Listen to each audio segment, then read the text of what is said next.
జగన్మోహన్ రెడ్డి గారికి ఏ పని చేసినా కానీ, ఏ సంతకాలు పెట్టినా, ఏ బటన్ నొక్కినా కొద్దిగా కమిషన్ తీసుకునే అలవాటు ఉన్నట్టుంది. నాకు ఒక డైలాగ్ గుర్తొస్తుందనమాట. బ్రహ్మానందం గారి డైలాగ్ ఏంటంటే, ఇది వ్యాపారం, లాభం లేకుండా ఏ పని చేసేది లేదని చెప్పి, నేను విగ్రహావిష్కరణకి విగ్రహం కట్టించే దాంట్లో కూడా చాలా మంచి వ్యాపారం చేశారు. చాలా బాగా లాభాలు వేసుకున్నారు వెనకాల. అన్నీ నాకు తెలిసి ఆ ప్యాలెస్కి వెళ్ళినట్టున్నాయి. ప్యాలెస్ లెక్కలు అయితే ఖచ్చితంగా తేలుస్తారండి జగన్మోహన్ రెడ్డి గారు. సర్దుకొని వెళ్ళిపోవడానికి కూడా మీ వల్ల కాదేమో, అంత దోచేసుకున్నారు. మీకు అంటే సూట్ కేసులు సరిపోవు, ట్రక్కులు సరిపోవు, హెలికాప్టర్లు సరిపోవు. సో మీరు ఆడికి పారిపోని కూడా పారిపోలేరు. గుర్తుపెట్టుకోండి, మీకు రోజులు దగ్గర పడినాయి. కౌంట్ డౌన్ స్టార్ట్ అండి. ఆల్రెడీ 90 డేస్లోకి వచ్చింది కౌంట్ డౌన్ స్టార్ట్. ప్రతి లెక్క తేల్చి తీరుతుంది. మేడం, మరి తరచుగా చూస్తున్నాం ఈరోజు రాష్ట్రంలో ఎమ్మెల్యే మార్పులు, ఎమ్మెల్యే టికెట్ విషయంలో కదా అధికార పార్టీ ఎంతో మందిని మారుస్తూ వస్తుంది. ముఖ్యంగా కుప్పం నియోజకవర్గానికి దాదాపు ఆయన మీద ఎన్నో కేసులు ఉన్నాయి. ఎర్రచందనం స్మగ్లింగ్ కేసు కూడా ఉన్న వ్యక్తిని తీసుకొచ్చి ఈరోజు కుప్పం నియోజకవర్గ అభ్యర్థిగా అని చెప్పి అధికార పార్టీ నిలబెట్టుకుని చూస్తున్నాం కదా, ఎలా అనిపిస్తుంది? అసలు సీట్లు మార్చే సంగతికి వస్తే అండి, ఆ ఊరు చెత్తలో తీసుకెళ్ళి ఈ ఊరు చెత్తలో వేసినా కానీ అది చెత్తే అయింది, కానీ అది బంగారం అయితే కాదు. ఇప్పుడు వచ్చేసి కుప్పం అంటే చంద్రబాబు నాయుడు గారికి గెలుపుకి పెట్టిన ఊరు అనమాట. ఆయన మీద ఎవడొచ్చినా కానీ గెలిచేదైతే లేదు. ఇంకోటి ఏంటంటే, ఎర్రచందనం స్మగ్లింగ్ చేసిన సినిమా మన పుష్ప ఉంది కదా, పుష్పకి మోడీ గారు ఇచ్చారు, నేషనల్ అవార్డు ఇచ్చారు. మరి అలాంటిది మా జగన్మోహన్కి ఎర్రచందనం స్మగ్లింగ్ చేసేసి కుప్పలుగా ఇంటికి పంపించారు కదా డబ్బులు. సో అలాంటి వాడికి సీట్ ఇవ్వడంలో తప్పేం లేదులేండి. అయినా అక్కడ ఎవరికి ఇచ్చుకున్నా గెలిచేది చంద్రబాబు నాయుడు గారు. అంటే ఇక్కడ 3 నెలల్లోనే ఎలక్షన్స్ ఉన్నాయి. దాదాపు కూడా నేను గెలుస్తానని చెప్పి 175 సవాలు వేయడం చూస్తున్నాం మనం జగన్ గారు. ఏమనిపిస్తుంది? డైలాగ్ ఉందండి, 3 నెలల్లో ఎలక్షన్స్ వస్తున్నాయి ఈసారి. ఈసారి ఎవడో ఒకరిని చంపేసి నేను సీఎం అయిపోతాను, మన పేరు మాత్రం చరిత్రలో నిలిచిపోయిద్దని చెప్పుకునే టైప్ అనమాట. పోయినసారి బాబాయ్ని చంపేశారు, కోడికద్దు డ్రామా ఆడారు, సీఎం అయిపోయాడు. ఈసారి బాగా నిరిచేస్తాడు అనుకుంటా, కానీ ఈసారి సీఎం అయితే ఆవిడ జైలుకి అయితే పోతాడు కన్ఫర్మ్. ఏం చేస్తావు బాబాయ్? రియల్ ఎస్టేట్ చేస్తా. ఎలా ఉంది ప్రభుత్వంలో? ఎలా ఉంది మీకు? ప్రభుత్వం నాశనం అయిపోయిందండి. ఎందుకని బాబాయ్? వచ్చిన కాడి నుంచి ఎన్ని రేట్లు, ఈ రోడ్లు సరిలేవు. ఏదైనా ఒక ఇల్లు కొనాలన్నా దానికి ఆయన అభ్యర్థన పెడుతున్నాడు. తెలుసుకోవడం కొనుక్కోవాలన్నా ఏం ప్రభుత్వం మంచిది కాదు. గెలిపించుకున్నారు కదా బాబాయ్? అవేళ వాళ్ళ నాన్న చేసినట్టు చేస్తారని చేశారు, వాళ్ళ నాన్న చేసినట్టు చేయలేదు. అందుకని ఈ రోడ్డు మన 5 సార్లు వెళ్ళాము రోడ్డు, హరీష్ ఇవ్వలేదు ఎమ్మెల్యే. ఇక మానేసి అట్టాక బురదలో ఇప్పుడు మొన్న వేసాడు ఆ రోడ్డు, ప్రెసిడెంట్ వేసాడు. అంతేగాని ప్రభుత్వం మంచిది కాదు, అందరికి ఇస్తా పుట్టింది. డబ్బులు ఇస్తున్నా అంటున్నాడు కదా అందరికి. ఆ డబ్బులు ఇచ్చిన ఎవరు డబ్బులు ఈ పని ఇయ్యరు, ఆ డబ్బుల మీద నడుస్తున్నాడు. ఆధార్ అంతా అక్కడ పెట్టాడుగా, ఇంకేముంది?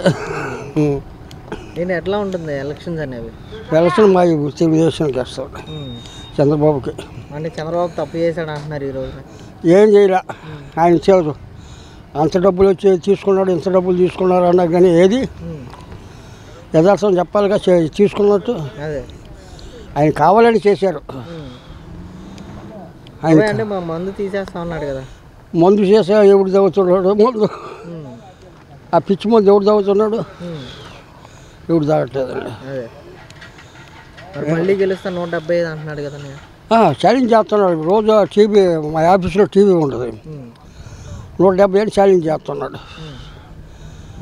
ఎట్టొస్తాడు ఛాలెంజ్ చేసినా? ప్రజలు ఎన్నుకుంటేనే కానీ ప్రజలకి అందరికీ ఇష్టం వచ్చేదిగా, అయిపోయింది వాడు. సీతారామయ్య ఏం చేస్తారు? వ్యవసాయం చేస్తారు. ఎలా ఉంది ఈ ప్రభుత్వం? ఎలా ఉంది? ఏ ప్రభుత్వం అయినా కష్టంగానే ఉంటుంది. ఇవి రావాల్సినవి రావట్లేదు. ఇప్పుడు రాజా గారు వీళ్ళు తెలుగుదేశం జనసేన ఒకటి అనుకున్నారు. మరి రేట్లు, ఎరువుల రేట్లు ఎలా ఉన్నాయి ఈ రోజున? అసలు మీకు గిట్టుబాటు ధర ఇస్తున్నారా? సబ్సిడీలు వస్తున్నాయా? లేదు, ఇంత మట్టి రాలా, ఈడు రాలా. గిట్టుబాటు ధర? అవును, గిట్టుబాటు ధర అంటే ధాన్యంకి అయితే ఉంది, కానీ మొన్న మనం కొనే పెరిగానే ఉండే బాగా నిత్యావసరాల వస్తువులు అన్నీ బాగా. మీకు డబ్బులు ఇస్తున్నా అంటున్నాడు కదా ఈరోజు. ఏడా మటన్ ఒక డబ్బులు వేస్తున్నానని చెబుతున్నాడు. ఏడా డబ్బులు ఇచ్చేది ఏడయ్యా. మీ రోడ్లు ఎలా ఉన్నాయి బాబాయ్ మరి? రోడ్లు రోడ్లు అర్థం అయిపోయినాయి. రోడ్లు అలా అంటుకుందే వాళ్ళు ఈ 4 ఏళ్ళ మట్టి అంటుకున్న వాళ్ళు లేరు.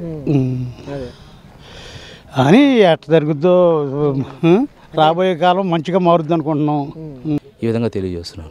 నేను చివరిగా ఈరోజు రాష్ట్రం మొత్తం మీద కూడా చంద్రబాబు నాయుడు కానీ, లోకేష్ కానీ, పవన్ కళ్యాణ్ కానీ ప్రజలకి ఏం మెసేజ్ ఇస్తున్నారు, అసలు ఎటువంటి నమ్మకం ఇద్దామని చెప్పేసి ఈరోజు ఉమ్మడి మేనిఫెస్టో కానీ ఇవన్నీ కూడా ప్రకటించలేని పరిస్థితుల్లో ఎటువంటి పథకాలు ఇచ్చి నమ్మించాలో లేని స్థితిలో ఉన్నారు ఈరోజు అని చెప్పి చాలా ఆరోపణలు చేస్తున్నారు. ఈరోజు జగన్ ఇచ్చిన నవరత్నాలన్నీ కూడా ప్రజలకు బాగా నచ్చాయని చెప్పి మాట్లాడుతున్నారు. ఏమంటారు సార్? మీరు నవరత్నాలు అతను చెప్పుకునే 98% అమలైందని చెప్తున్నాను. ఆ నవరత్నాలను ముక్కుసూటిగా అడుగుతున్నానండి. అతను ఏం చెప్పాడండి?